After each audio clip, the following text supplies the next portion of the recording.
पत्रकार परिषदेआधी मनसेनं तातडीची बैठक बोलावलेली आहे। राज ठाकरेंनी कार्यकर्त्यांची बैठक बोलावल्याचं कळतंय। मनसे विभाग अध्यक्ष आणि शहर प्रमुखांची ही बैठक असेल आणि सीजेपीच्या आंदोलनाला ठाकरे बंधूंनी पाठिंबा दर्शवलेला आहे।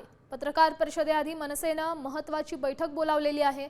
आज राज ठाकरेंची पत्रकार परिषद होणार आहे आणि या पत्रकार परिषदेआधीच तातडीची बैठक बोलावण्यात आलेली आहे। कार्यकर्त्यांची ही बैठक आहे आणि कॉकरोच जनता पार्टीच्या आंदोलनाला ठाकरे बंधूंनी जाहीर पाठिंबा दिलेला आहे। या संदर्भातली अधिकची माहिती देत आहेत आपल्या प्रतिनिधी वैदेही काणेकर। वैदेही, आपण पाहतोय या पत्रकार परिषदेआधी ही बैठक बोलावण्यात आली आहे। कोणत्या मुद्द्यांवर चर्चा करण्यासाठी बैठक असू शकते?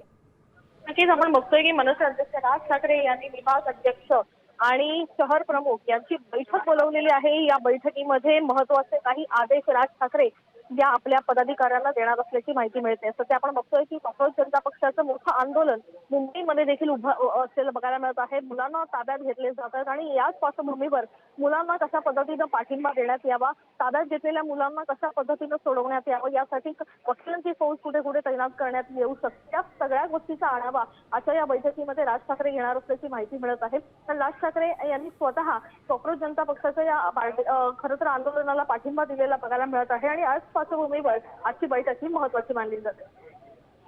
नक्कीच धन्यवाद वैदेही दिलेल्या या सविस्तर अपडेटसाठी। तर थोड्याच वेळात पत्रकार परिषद देखील असेल आणि त्यापूर्वी मनसेनं ही महत्त्वाची बैठक बोलावली आहे। सीजेपीच्या आंदोलनाला ठाकरे बंधूंनी पाठिंबाही दिलाय।